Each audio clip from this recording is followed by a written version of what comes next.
Hello again, everyone. Hope you are well on this Sunday morning. It is November the 24th, and I have several things I will cover here. I'm going to talk about why we should, we need to continue with our preparations, our training, self-defense, our heightened awareness, just as much as ever, just as much as before the election and right after it. And I'm going to go into why. Okay. Also, Ms. Dawg and I went out on some adventures yesterday. I'll speak a little bit to that as well. It's always interesting. Always interesting.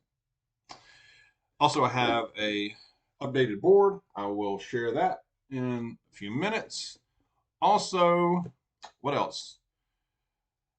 The continued escalation in the Russia-Ukraine situation. Also, nobody's talking about it anymore. There's still war raging in the Middle East, y'all. So, you know, we have a what they're calling a limited global war. That's becoming kind of the phrase now. It sounds like World War III to me. If you say limited global war, I don't know what's the difference between that and WW3. Maybe throwing a few more countries in the mix, but there are quite a few already in the mix and fighting, fully engaged, y'all, including us, including the U.S. It's already on. Okay, I'll go into that a little bit. I won't, you know, not deep. Okay. The Trump cabinet looks like it is taking shape. I think there's only a few spots that have not been announced. In case you missed it, there was a flurry of activity late Friday, yesterday. Treasury Secretary Scott Bessent, I might be pronouncing that wrong. Office of Management and Budget, Russ Vaught. Secretary of Housing and Urban Development, Scott Turner. Labor Secretary Lori Chavez. She's going to focus on bringing back manufacturing as much of it as possible to the United States, expanding training and apprenticeships. Director of the CDC, Dr. David Weldon. FDA Commissioner, Dr. Marty Makary. Surgeon General Janet I'm going to butcher that name. Neshawat. I'm probably saying that totally wrong.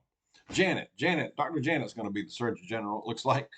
Deputy Assistant to the President, and this is a long title. Deputy Assistant to the President, Senior Director of Counterterrorism, Sebastian Gorka. Interesting. Okay. I just like listening to that guy talk, okay, with his accent. It's kind of cool. He sounds smart just with his accent. I think he's a sharp dude too.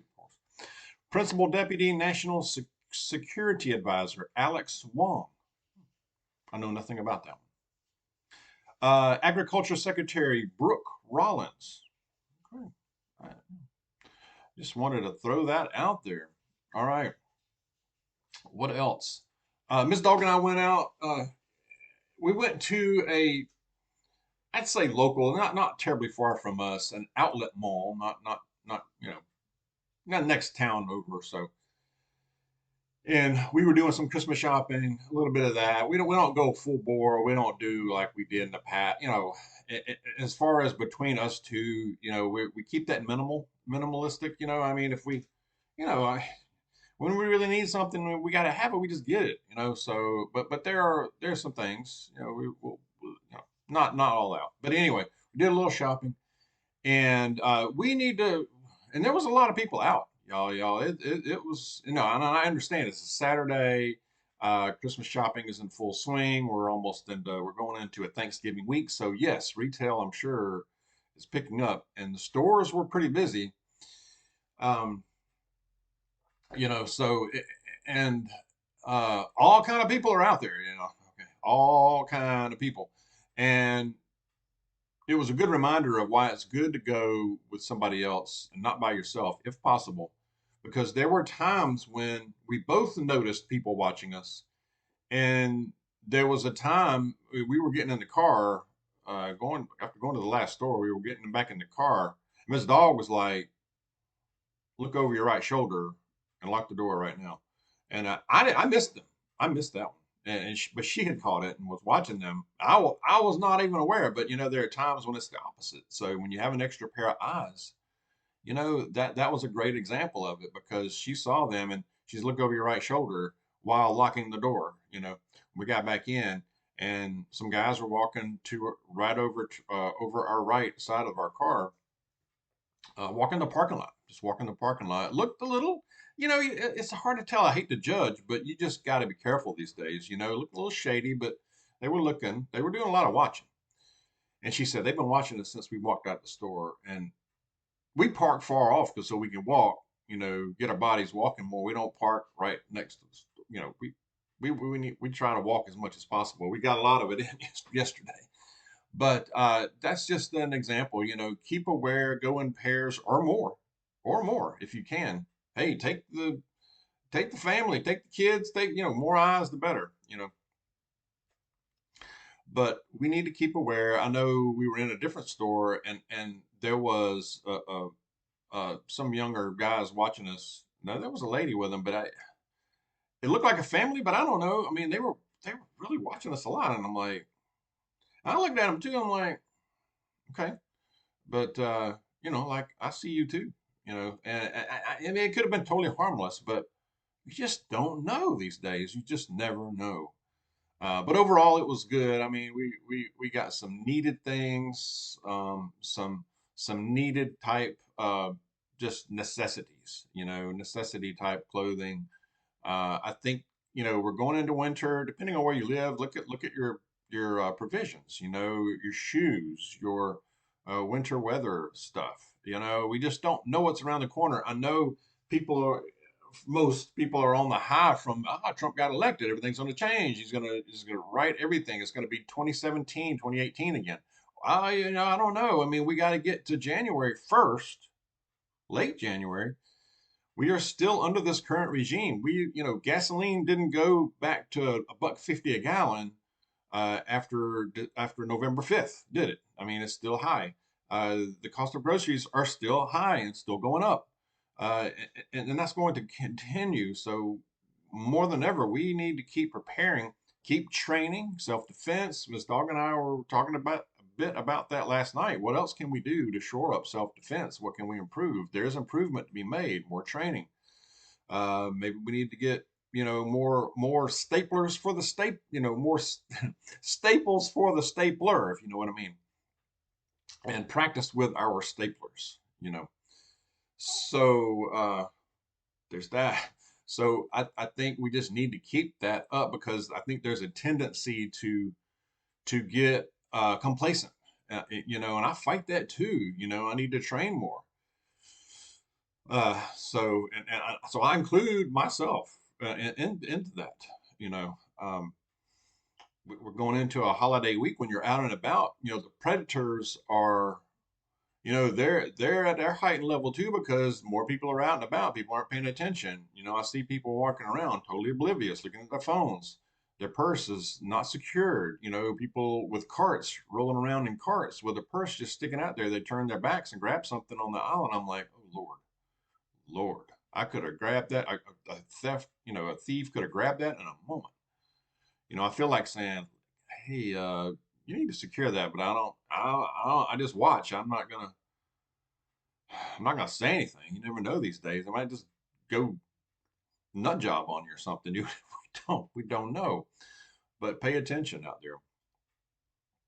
Um, there are reports of, and I just got to share this. Reports out there, we don't know for sure. I really don't doubt this, but reports out there is that Ukraine stole at least half of the United States aid that has been sent to them, money, laundering it, all the corruption. Now this is in Kiev, has laundered money for the certain people in our government. You can imagine, you know what I'm talking about, taking a cut of what's left over. This is total criminal, of course. It's criminal. Now, this is according to a former Polish deputy minister. He would know. He would probably know, probably. But I don't doubt this. We've often said, this is money laundering thing. It's just massive corruption, I'm sure, into all this. Um, but it's maddening too because all the money, it's our it's added, it's we our money added to inflation, devalue the dollar, while we have all the while we have Western North Carolina storm hurricane survivors living in tents while there's frost and snow on the ground up there. How many are still missing? We don't know. We don't know. I mean, how many homes have FEMA or supplied so far? I don't know, a few.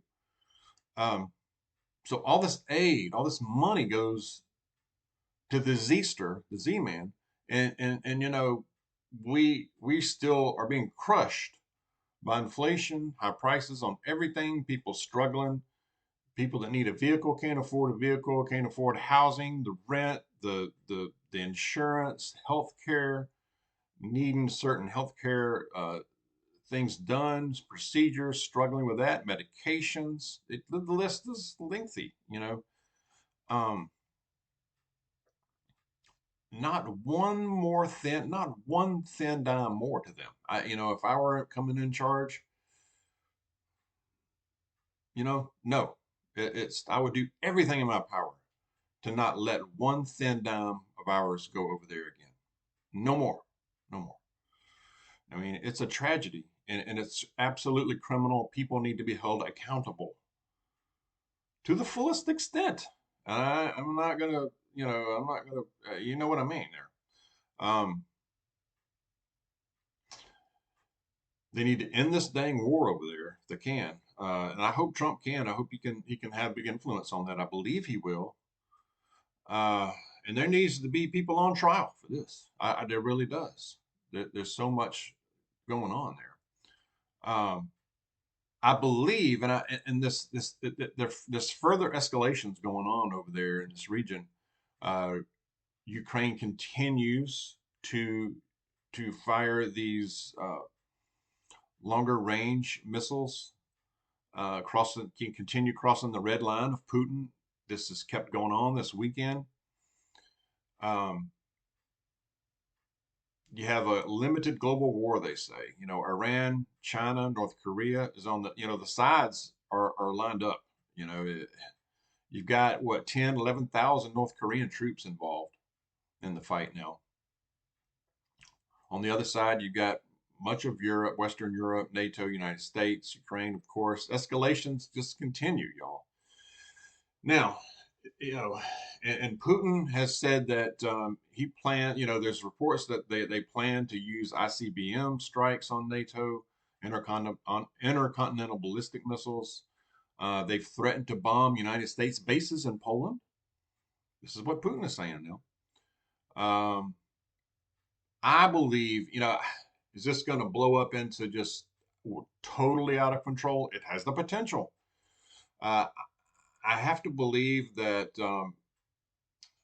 Putin knows that Trump's on the way. I believe he could escalate this a little further and walk right up to that edge. The danger is it could really, something else could spark and throw this into a situation that is no turning back, but I believe Putin is going to escalate back right up to that edge as far as he can go. And he said he only wants to deal with Trump as far as a peace deal with Ukraine. And I believe he's using these experimental weapons, these new weapons, and he's going to inflict as much damage as he can because up to a point, because he wants to strengthen his position in whatever deal is made, because he knows Trump is a deal maker. And so he wants to make the best deal possible, not just Russia, for himself too, I'm sure, and his cronies, his oligarchs. And they're on his neck too, I'm sure. Can you imagine? So we just watch this, we keep an eye on it. Again, things are still going on. We need to keep our eye on Israel too. Forget about that. I'm gonna go to The board, I'm going to get to a passage too, y'all. Bear with me. The board, okay. As we know, we've been in a spiritual battle, y'all. It's not slowing down. No matter who gets elected and no matter what's going on, the spiritual battle is there. It hasn't changed. And this has been going on a while, of course, don't we know? But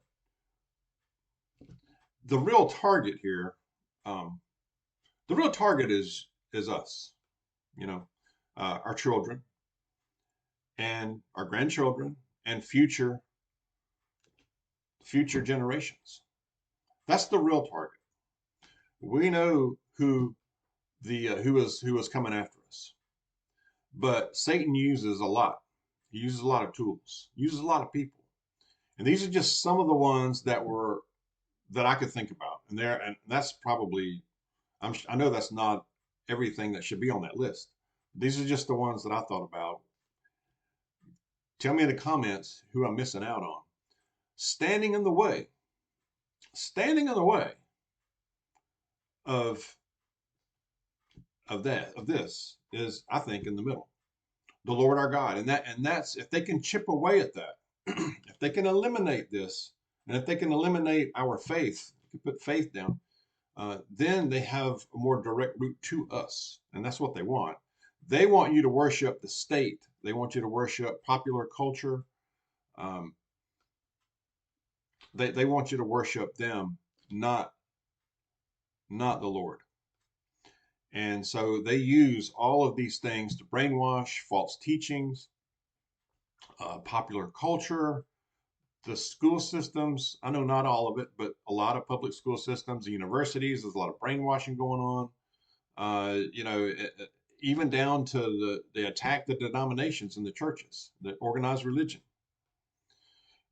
So there's a lot that could probably be added to this. So this was just something I put together a little bit this morning and last night, but yesterday. But anyway, go to a passage. It is from, let's see, John. We're in the New Testament, back in the New Testament. John chapter 1, verse 14 says, "The Word became flesh and made his dwelling among us. We have seen his glory, the glory of the one and only who came from the Father, full of grace and truth," full of grace and truth. Grace in that if we accept him as our Savior and ask for forgiveness, repent, our sins are forgiven. They're whitewashed and they're forgotten. So you can forget about him at that point. But there's also, so he comes in grace and truth. Grace, forgiveness, truth, in that there's truth in his teachings. So, in teaching us how to live. So that's important. That's equally important. But let's keep that in mind. And always stay close to Jesus. It's the key. Let's be safe out there. Let's continue our preparations. And because like I said at the top, I think they're just as important as ever right now. Share your thoughts and let's be safe out there. God bless y'all. I'll see you soon.